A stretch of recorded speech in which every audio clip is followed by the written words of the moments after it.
Good afternoon, मेरा नाम है ऋषभ और आज का हमारा टॉपिक है ऑड वन आउट।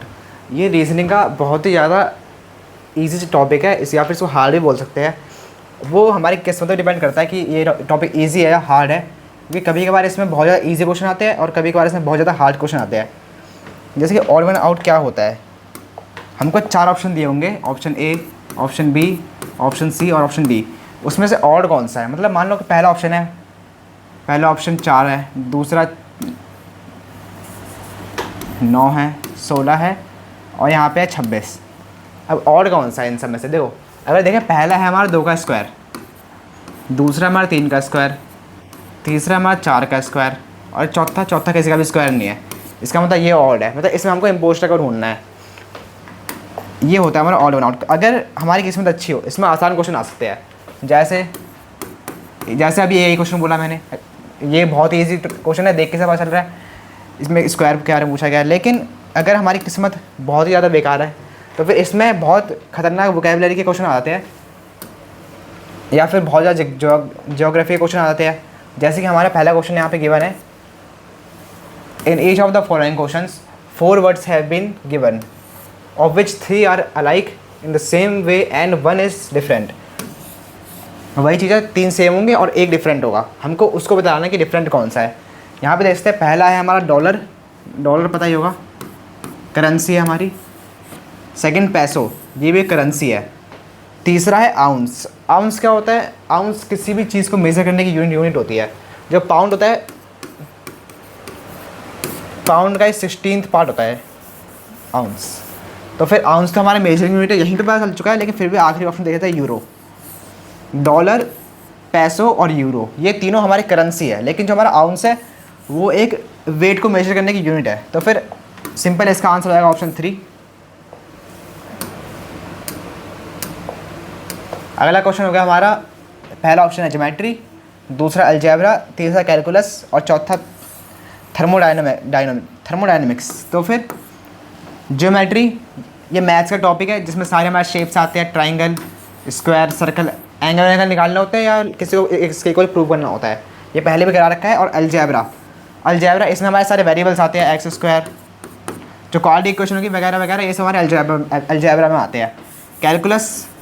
कैलकुलस में हमारा आता है इंटीग्रेशन, डिफरेंशिएशन, ये सब। और थर्मोडायनेमिक्स, ये क्या होता है? बहुत सारे लोग ये करते हैं कि ज्योमेट्री पता है, अलजेब्रा पता है, कैलकुलस पता है और थर्मोडायनेमिक्स क्या होता है नहीं पता, तो इस पर टिक मार देते हैं। ऐसा क्वेश्चंस में नहीं करना चाहिए। अगर हमको नहीं पता कि क्या है तो इसका मतलब ये नहीं कि यही ऑड है। हमको देखना है देखो, अगर हम सोचेंगे कि कौन सा अलग है तो ढूंढना मुश्किल होगा, लेकिन ये सोचेंगे कौन से 3 सेम है तो चौथा अपने आप बाहर आ जाएगा। जैसे ये सेम है, ये सेम है और ये सेम है, तो चौथा अपने आप बाहर आएगा। लेकिन फिर भी ये होता क्या है? साइंस में थर्मोडायनेमिक्स एक टर्म होती है जो चीज़ को मेजर्स करने की बात करते हैं, हीट को मेजर करना और टेम्परेचर वगैरह वगैरह। अभी आगे इसकी डेफिनेशन है, thermodynamics is a science that studies heat, work, temperature and their connections to energy। वही है, और physical properties of matter। Square, triangle, rectangle और क्यूबॉइड, इसमें साथ साथ पता चल रहा है। देखो कितना इजी क्वेश्चन है। पहला स्क्वायर, दूसरा ट्राइंगल, तीसरा रेक्टेंगल और चौथा क्यूबॉइड।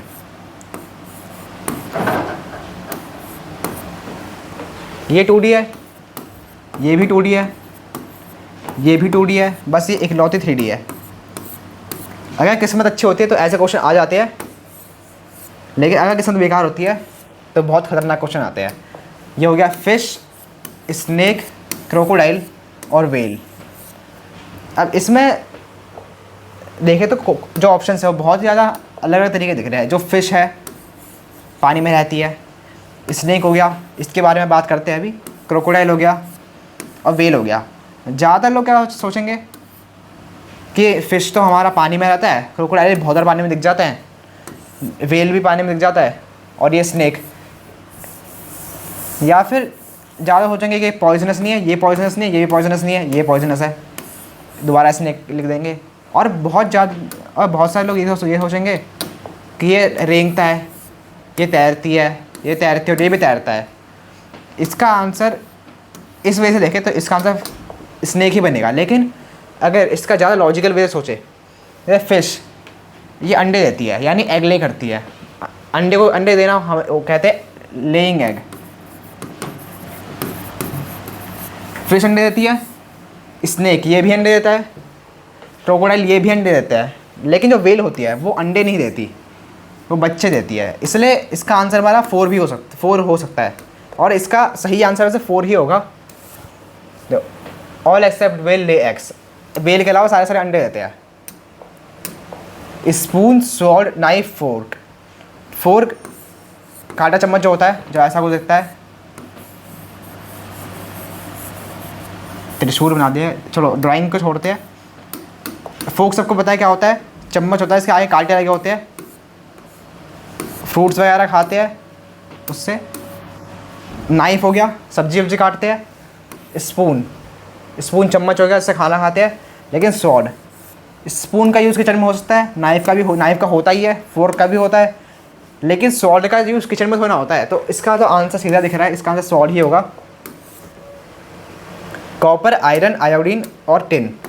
टिन, आयरन और कॉपर, इन तीनों को देखिए एक मेटल है। कॉपर भी एक मेटल है, आयरन भी एक मेटल है, टिन भी एक मेटल है। लेकिन जो आयोडीन है वो नॉन मेटल होता है, इसलिए इसका आंसर आयोडीन होगा, ऑप्शन नंबर 3। देखो, अनफेथफुलनेस, लॉयल्टी, बिट्रेयल और इनफाइडिलिटी, ठीक है। तो फिर अनफेथफुलनेस, इसका मतलब क्या होता है, जिस पर उनको विश्वास नहीं है, या फिर विश्वास ना करना, ये मान सकते हैं। या फिर लॉयल्टी, लॉयल्टी हो गया भरोसा, उस पर बहुत ज़्यादा भरोसा, मतलब मान लो कि ये हमसे लॉयल है। जैसे कि इसका बहुत अच्छा एग्जांपल था डॉग्स। डॉग्स अपने ओनर से बहुत ज़्यादा लॉयल रहते हैं। लॉयल्टी, बिट्रेयल धोखा देना, और इनफाइडिलिटी, इनफाइडिलिटी ये भी वही होता है कि भरोसा ना करना, धोखा देना। मतलब इसमें देखा जाए तो जो लॉयल्टी है बस वही एक है, उसके अलावा जो पहला है, तीसरा, चौथा है, वो उसके अगेंस्ट में बोल रहे हैं। मतलब लॉयल्टी के एंटोनियम्स है, ये बोल सकते हैं, फिर अपोजिट वर्ड्स है। तो फिर इसका आंसर लॉयल्टी हो जाएगा, option number 2। All are antonyms of loyalty, मतलब लॉयल्टी के एंटोनियम्स। एंटोनियम्स और सिनोनियम्स पता ही होगा। सिनोनियम्स होते हैं सिमिलर वर्ड्स होते हैं।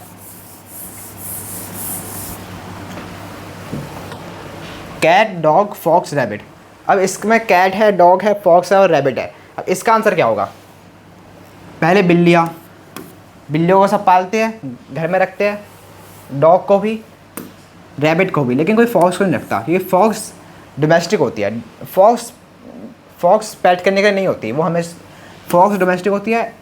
मतलब हाँ, फॉक्स, मैं इंग्लिश टर्म भूल रहा हूँ, वरना इंग्लिश में क्या बोलते हैं, पेट एनिमल बोलते हैं और डोमेस्टिक एनिमल बोलते हैं। डोमेस्टिक जंगली को बोलते हैं, वहाँ वाइल्ड एनिमल और डोमेस्टिक एनिमल ये होता है पालतू।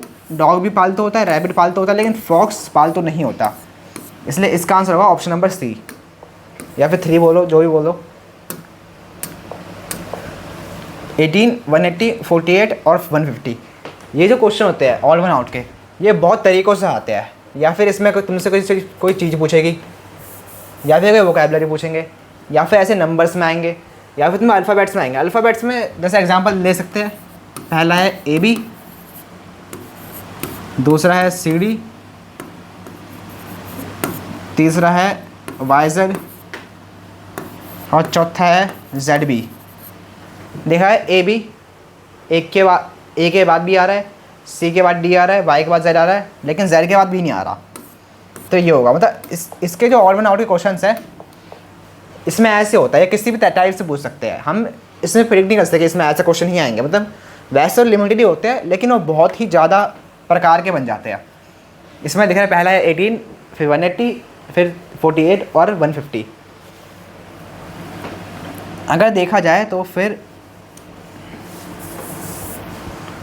18, 180 और 48 ये तीनों के तीनों 6 के फैक्टर्स है, मतलब 6 से डिवाइड हो जाएंगे। 18 6 से डिवाइड हो जाएगा, ये हो जाएगा 30 आएगा, 6 8 48। लेकिन 150 ये 6 से डिवाइड नहीं होगा, ये 6 से डिविजिबल नहीं है।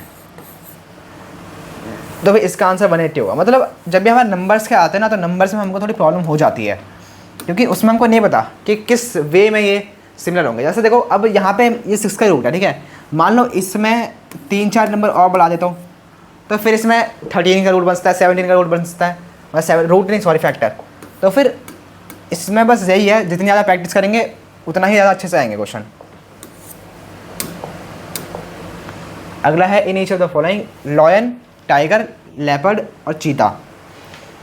लॉयन, टाइगर, लेपर्ड और चीता, इसमें सारे के सारे सेम है, जंगली है, लेकिन अब किस वे में हम देखें, तो फिर सबसे पहले लॉयन देखे, टाइगर देखे और लेपर्ड देखे, तो तीनों के तीनों बिल्ली के परिवार से बिलोंग करते हैं। मतलब बोलते नहीं है बिल्ली शेर की मौसी होती है वगैरह, बहुत सुना होगा बचपन में, वैसा ही ये कुछ है।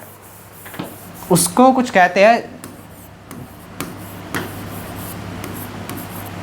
जीनस, वो टर्म याद नहीं, हाँ genus Panthera, genus Panthera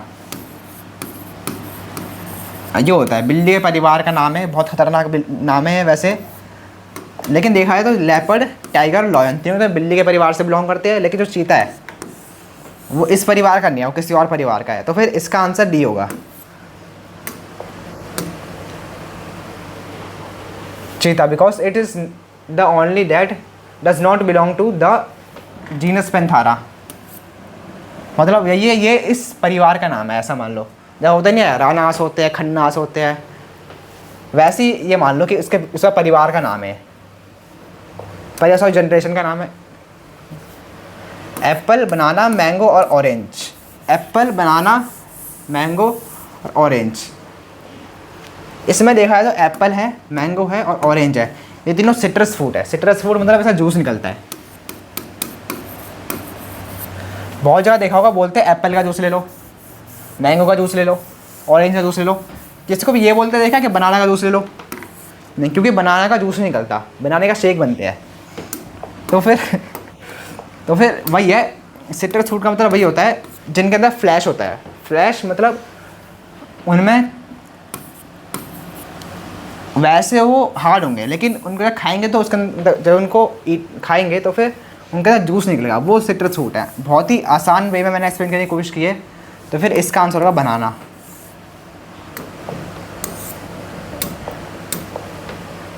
Delhi, Mumbai, Kolkata, Chennai, ये हमारा ज्योग्राफी से आ गया क्वेश्चन। तो फिर इसमें देखा जाए तो दिल्ली है, मुंबई है, कोलकाता है, चेन्नई है। इसके दो तरीके से मतलब मैं देखूं तो सबसे रेलिवेंट तो यही लग रहा है कि दिल्ली जो है वो लैंड के आसपास है, मतलब इधर ये हमारा भारत है, ड्राइंग छोड़ो, दिल्ली है, उसके आसपास लैंड है, ठीक है, मतलब बहुत सारा वो लैंड के आसपास है। लेकिन ये है मुंबई है, कोलकाता और चेन्नई, ये दोनों कोस्ट के आसपास है, मतलब इनके आसपास समुद्र है। तो फिर इसका आंसर इस वे में तो दिल्ली ही होगा। बाकी मेरे को ये भी समझ तो नहीं आ रहा अभी फ़िलहाल। Carrot, potato, onion and tomato, गाजर, आलू, प्याज और टमाटर। अभी यहाँ पे 4 दिए है, कैरेट है, पोटैटो है, अनियन है और टमाटो है। तो फिर इसमें से अलग कौन सा है? अब बहुत सारे लोग ये सोचते हैं, मतलब मेरे को भी पहले ही लगता था कि टमाटर है वो सब्जी है, सब सब्जी में डलता है तो सब्जी होगी, लेकिन नहीं, टमाटर हमारी सब्जी नहीं होती। टमाटर होता है हमारा एक फल। टमाटर को फ्रूट में कंसिडर करा जाता है। देखो फ्रूट्स को कंसिडर करने के लिए एक क्राइटेरिया होता है, जो भी फूल से उगेंगे वो हमारे फ्रूट फैमिली से बिलोंग करते हैं, वो सारे फ्रूट कहलाएंगे। या टमाटो होता है वो एक फ्लावर से उगता है। जो कैरेट होता है वो फ्लावर से नहीं उगता, पोटैटो फ्लावर से नहीं उगता, अनियन फ्लावर से नहीं उगता, बस टमाटो ही फ्लावर से उगता है, इसलिए एक फ्रूट कहलाएगा। और इसलिए आंसर भी हमारा यही होगा, टमाटो। ये कुछ भारी भारी शब्द दे रखे हैं यहाँ पे और आखिर में सौरो लिखा है। तो फिर ये एक वोकैबुलरी का क्वेश्चन है सेम। तो फिर इसमें एक पहला डेस्पेंडेंसी, यूफोरिया, मेलन, छोड़ो क्या लिखा है वो उसे छोड़ो, तो फिर इसमें देखें तो फिर पहले हमको सबसे पहली बात चीज़ों का मतलब पता होना चाहिए। इसका मतलब भी सैडनेस होता है, इसका मतलब भी सैडनेस होता है, मतलब अभी सैडनेस प्रॉपरली इसका मतलब सैडनेस नहीं होता, लेकिन ये सैडनेस से रिलेवेंट, मतलब सैडनेस से रिलेटेड इसका मतलब होता है। तो फिर पहला सैडनेस से रिलेटेड है, तीसरा भी रिलेटेड है सैडनेस से, और फोर्थ भी सौरव। सौरव सबको पता होगा, सौरव बहुत ही कॉमन वर्ड है, ये भी सैडनेस से रिलेटेड है। लेकिन जो ये है सेकंड,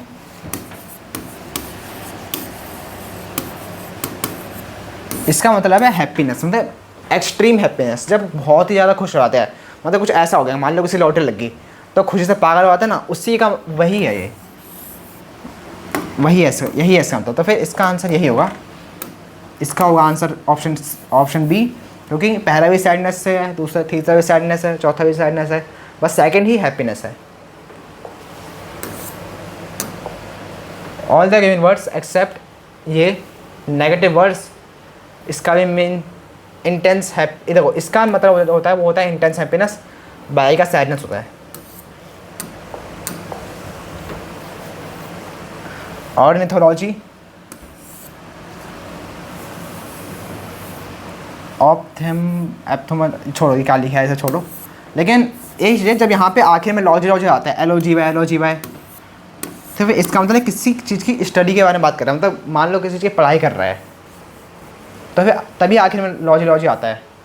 ये जो ये है और ये है, ये तीनों ह्यूमन बॉडी की स्टडीज से रिलेटेड होता है। लेकिन जो ये है, जो सेकंड है, वो बर्ड्स की स्टडी होती है, बर्ड्स की, पता है, मतलब चिड़िया को स्टडी करता है, अलग अलग प्रकार की चिड़िया को स्टडी करता है, वो होता है हमारा ये, मतलब वो हमें ये कहलाते हैं, उनको इस नाम से जाना जाता है। तो the logic here is except ornithology are studies related to body parts, study of kidney, nephrology study of bones, osteology, हाँ देखो ये जो है ये स्टडी ऑफ बर्ड्स है, देखो वहाँ पे लिखा है।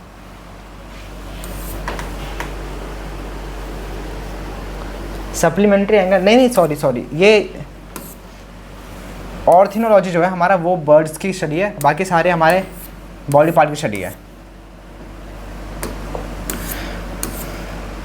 Supplementary angle, complementary angle, right angle और रिफ्लेक्स एंगल। सप्लीमेंट्री एंगल पढ़ा होगा, कॉम्प्लीमेंट्री पढ़ा होगा, राइट एंगल पढ़ा होगा, रिफ्लेक्स पढ़ा होगा।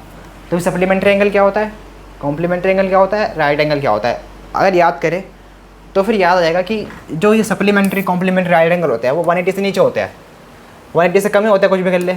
लेकिन जो रिफ्लेक्स होता है वो 180 से ऊपर जा सकता है, 180 से 360 जा सकता है ना आराम से। तो फिर इसका आंसर होगा रिफ्लेक्स एंगल। हाँ, ये एप्पल, मैंगो, बनाना, ग्रेप्स और ऑरेंज, एप्पल, मैंगो, बनाना, ग्रेप्स, ऑरेंज। अभी इसमें हम सेम लॉजिक लगा सकते हैं जो हमने अभी पीछे लगाया था, लेकिन अब ये क्वेश्चन थोड़ा दोबारा आया तो फिर इसमें वो सेम लॉजिक नहीं लगेगा जहाँ तक लगता है। एप्पल है, मैंगो है, बनाना है, ग्रेप्स है और ऑरेंज है। अभी इसमें एक वेजिटेबल और, मतलब सॉरी, एक फ्रूट और आ चुका है, ग्रेप्स। तो फिर मेरे हिसाब से इसमें लगेगा कि ग्रेप्स है, उसमें सीड्स नहीं होते, है ना, सबने ग्रेप्स खाया है, उसमें सीड नहीं होते। बनाना में होते हैं, बनाना अगर आप ध्यान से देखा होगा, बनाना में ड्राइंग नहीं बनाएंगे, उसके अंदर बीच में ब्लैक डॉट्स होते हैं ना, वो जैसे सीड्स होते हैं। एप्पल में होते हैं सीड, मैंगो में होते हैं, मैंगो में सबने देखा है बहुत बड़ा सा सीड होता है, ऑरेंज में भी सीड होता है, बस ग्रेप्स में ही सीड नहीं होते। होता नहीं कि ऑरेंज खाते हैं और मुंह में सीड आता है और फिर थूकने का मन करता है। तो फिर अगले क्वेश्चन में बढ़ते हैं। ये है काउ, गोट, शीप, लायन और एलिफेंट। काउ, गोट, शीप, लायन, एलिफेंट। इसमें साफ साफ ही दिख रहा है, जो काउ है ग्रास खाती है, ठीक है, वेजिटेरियन है काउ, गोट भी वेजिटेरियन है, शीप भी वेजिटेरियन है, एलिफेंट वो भी वेजिटेरियन है, बस लायन ही है भाई, लायन ही हमारा कार्निवोरस है।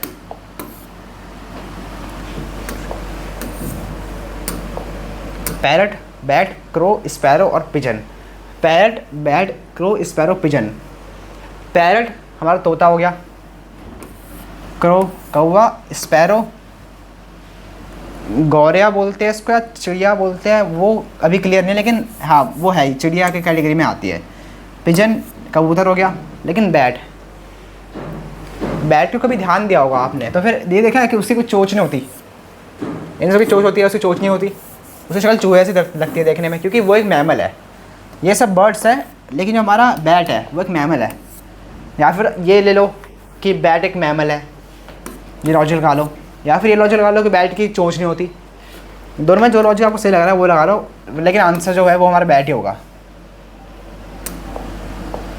टीचर, इंजीनियर, आर्किटेक्ट, डॉक्टर और साइंटिस्ट। इसमें टीचर के अलावा बाकी सारे प्रोफेशंस हैं। प्रोफेशंस पता होगा, सुनते नहीं किसी का प्रोफेशन है ये, मतलब जो करने में उसको रुचि होती है, मतलब जो जिसमें वो इंटरेस्टेड है। अब ऐसा भी होता है कि लोग टीचिंग में इंटरेस्टेड होता है, लेकिन टीचिंग को लोग प्रोफेशन में नहीं गिनते हैं, लेकिन इंजीनियरिंग, आर्किटेक्ट, डॉक्टर और साइंटिस्ट इनको प्रोफेशन में गिना जाता है। इससे टीचर होगा वो हमारा हो जाएगा, मतलब वो हमारा आंसर हो जाएगा। Listen, feel, think, sing, hear. तो फिर अगर देखा जाए तो फिर लिसन में हमारे जो 5 सेंसेस है, 5 सेंसेस पता है ना, पहली होगी सुनने की, मैं ऑर्डर वाइज नहीं है लेकिन हाँ ये 5 है। पहली होगी सुनने की, दूसरी होगी फील करने की, तीसरी होगी देखने की, चौथी होगी टेस्ट करने की, और पांचवी होगी बोलने की। ये हो गई हमारी 5 सेंसेस मतलब। तो फिर जो लिसन होता है वो हमारा 5 सेंसेस में आता है। फील होता है वो भी हमारा 5 सेंसेस में आता है। सिंग होता है मतलब हमसे बोल रहे हैं, मुंह का इस्तेमाल कर रहे हैं ना हम, तो फिर वो भी हमारा 5 सेंसेस के अंदर ही आएगा। हियर और लिसन सेम ही चीज़ हो गई, तो वो भी हमारा 5 सेंसेस में आएगा। लेकिन थिंक में हमारा कोई 5 सेंस यूज़ नहीं हो रही, उसमें हमारा ब्रेन यूज़ हो रहा है, मतलब दिमाग से सोच रहे हैं, उसमें हमारा इन 5 में से कोई यूज़ नहीं हो रहा है। तो फिर जो हमारा आंसर होगा इस क्वेश्चन का वो हमारा थिंक हो जाएगा। एंजाइटी, एंगर, सॉरो, जॉय और feeling. Anxiety, anger, sorrow, Joy और फीलिंग। एंजाइटी को हिंदी में क्या बोलते हैं वो याद नहीं आ रहा, लेकिन पता हो ना, लोगों को एंजाइटी होती है, वो एंजाइटी। एंगर गुस्सा आता है, सॉरो दुखी, जॉय हैप्पीनेस, मतलब बहुत ही खुश होता है बंदा, है ना, कोई अच्छा हो जाए किसी के साथ तो वो बहुत खुश होता है। लेकिन फीलिंग होता है, ये फीलिंग इन सब के ऊपर है। यहाँ पे फीलिंग है और ये सब इसके पार्ट है, ठीक है, मतलब ये सब हेडिंग्स है और ये टाइटल है, तो फिर इसका आंसर फीलिंग होगा। मार्स, सन, सैटर्न, मरकरी और वीनस। मार्स, सन, सैटर्न, मरकरी और वीनस। मार्स एक प्लैनेट है, सैटर्न एक प्लैनेट है, मरकरी एक प्लैनेट है, वीनस एक प्लैनेट है। लेकिन जो सन है वो हमारे स्टार होता है। स्टार पता है, तारे। सन हमारा एक स्टार है, बहुत मतलब लगभग सभी को पता है स्टार होता है, लेकिन मेरे साथ एक बार हुआ था, मेरा पेपर था, वहाँ पे आ गया कि सन क्या है, वहाँ पे प्लैनेट दिया था ऑप्शन में, वहाँ पे सन भी था ऑप्शन में, मैं प्लैनेट पे टिक लगा के आ गया। मतलब मेरे को पहले नहीं पता था कि ये आंसर, मतलब ये जो सन है हमारा, ये स्टार नहीं होता, ये प्लैनेट होता है। लेकिन बाद में मेरे को पता चला कि हाँ ये स्टार होता है एक। चीज़, बटर, मिल्क, कर्ड और घी। घी रोटी में लगाता है सब, कर्ड दही हो गया, बटर मतलब बटर मक्खन हो गया, और चीज़ ये सब के सब मिल्क से बनते हैं, और ये है मिल्क। तो फिर इसका तो आंसर सिंपल दिख रहा है, मिल्क। इसका आंसर मिल्क ही होगा। पेंसिल, शार्पनर, ब्लैकबोर्ड, चौक और पेन। पेंसिल, शार्पनर, ब्लैकबोर्ड, चौक और पेन, इसका आंसर क्या होगा? सबसे पहले पेंसिल से हम लिखते हैं, ये कॉपी है इसमें लिख दिया। शार्पनर क्या होता है? शार्पनर से हम पेंसिल को शार्प करते हैं। ब्लैकबोर्ड ये रहा, मान लो हमारा ब्लैकबोर्ड है, इसमें हम लिख रहे हैं, लिखने का काम आता है, ठीक है। चौक, ब्लैकबोर्ड पे चौक से लिखते हैं, और पेन भी लिखने का काम आता है। मतलब हम कुल मिला के देखें तो पेंसिल लिखने का काम आ रही है, ब्लैकबोर्ड भी लिखने का काम आ रहा है, चौक भी लिखने का काम आ रहा है, पेन मतलब ब्लैकबोर्ड प्रॉपर्ली लिखने का काम नहीं आ रहा, लेकिन लिख तो उसी पे रहे ना। लेकिन ये शार्पनर है, ये लिखने में उतना ज़्यादा मेजर रोल प्ले नहीं कर रहा, लेकिन ये एक टूल है हमारा, एक्सेसरीज हो गई, ठीक है। मतलब जैसे होता है कोई भी चीज़ लेते हैं उसके साथ एक्सेसरी आती है, जैसे कि मान लो आपने गिटार परचेज़ करा, उसके साथ आएगी ना एक्सेसरीज कि एक स्ट्रिंग का सेट आएगा अलग से, एक कैप हो आएगा, मतलब वो होती है एक्सेसरी उसके साथ, जो जिसको यूज़ करने की ज़रूरत पड़ेगी बाद में, वो हो गया एक्सेसरीज। तो शार्पनर हमारी एक्सेसरी हो गई सिर्फ, तो फिर इसका आंसर होगा sharpener. Tortoise, frog, rat, mongoose और snake. Tortoise, frog, rat, mongoose और स्नैक। इसका देखो ये क्वेश्चन है, जब मैंने डाला तब इसका आंसर मेरे को समझ नहीं आया कि इसका आंसर क्या होगा सच में, लेकिन फिर मैंने थोड़ा पढ़ा तो फिर मेरे को इसका आंसर थोड़ा अजीब लगा, क्योंकि मेरे को लगा कि ऐसे कुछ सेंस बनाएगा। क्योंकि देखो जो ये बोल रहा था, जो mongoose होता है और स्नैक होता है वो दोनों रेप्टाइल होते हैं, मैंने बोला ठीक है। टॉर्टोइस और रैट को इसने किसी और कैटेगरी में डाला, ठीक है, वो भी ठीक है, लेकिन इसके बाद फ्रॉग जो होता है एम्फीबियन होते हैं, ठीक है, मतलब हाँ वो भी सही है, लेकिन मेरे हिसाब से मेरे को लगता है कि 3 मेल खाएंगे और एक अलग होगा। लेकिन इसमें इसने क्या करा, इसमें दो के सेट बना दे, ये 2 के सेट बने और ये 2 के सेट बन गए और ये अकेला बचा। मतलब ऐसे क्वेश्चन भी आ सकते हैं।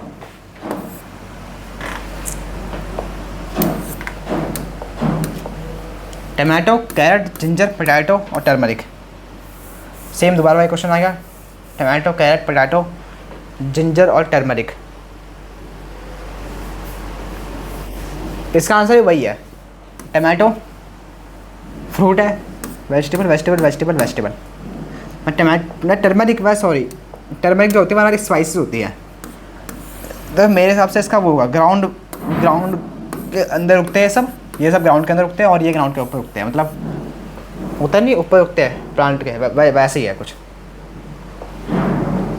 बेक, पील, फ्राई, बॉयल और रोस्ट।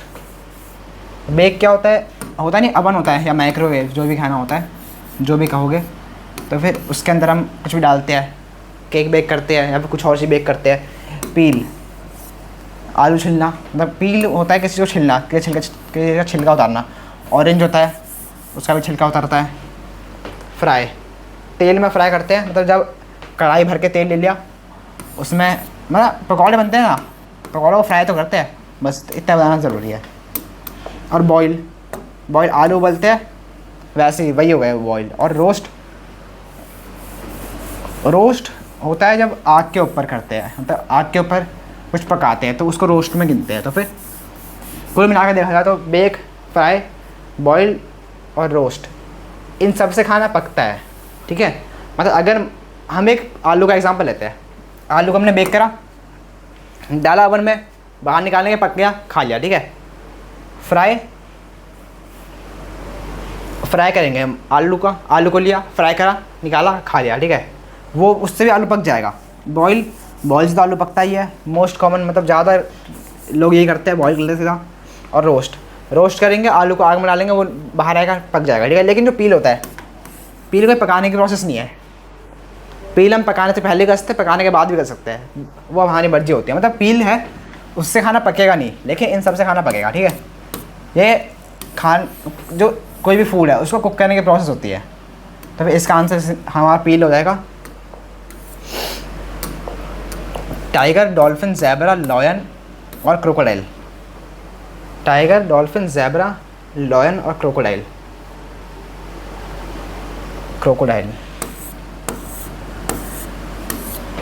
इसका आंसर, इसको अभी करते हैं, इस पर भी थोड़ी देर सोचते हैं पहले, इसके बाद एक क्वेश्चन है, ये इजी है।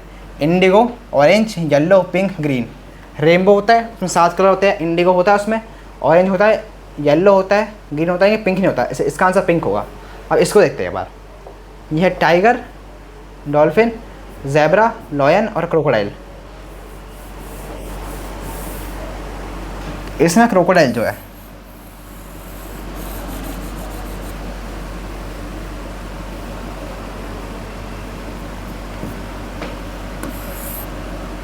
लॉयन तो हमारे जंगल में रहता है, ज़ेब्रा भी जंगल में रहता है, लेकिन डॉल्फिन पानी में रहती है और ये फिर से जंगल में रहता है। इसका आंसर क्रोकोडाइल होगा, लेकिन रीज़न क्या है, मेरे को अभी रीज़न याद नहीं आ रहा। क्योंकि मैंने पहले सारे सॉल्व करे थे खुद से देखने के लिए कि क्वेश्चन में मिस्टेक तो नहीं है, ये आंसर तो आ गया था मेरा, मतलब उस समय मेरे को याद था कि क्या रीज़न है इसके पीछे। लेकिन अभी फिलहाल मेरे को अभी रीज़न याद नहीं आ रहा, लेकिन छोड़ो, रीज़न को छोड़ते हैं। क्वेश्चन था इसका आंसर क्रोकोडाइल होगा, सर्च मान लें एक बार कि वैसे क्या है इसका आंसर। तो इतना ही था, तो फिर यही था हमारा आज का टॉपिक। वैसे ये बहुत ही ज़्यादा ईजी टॉपिक है, लेकिन हमारी किस्मत के ऊपर है, कभी अच्छे क्वेश्चन आते हैं, कभी बहुत ही ज़्यादा खतरनाक आते हैं। आज की क्लास में इतना ही, थैंक यू सो मच।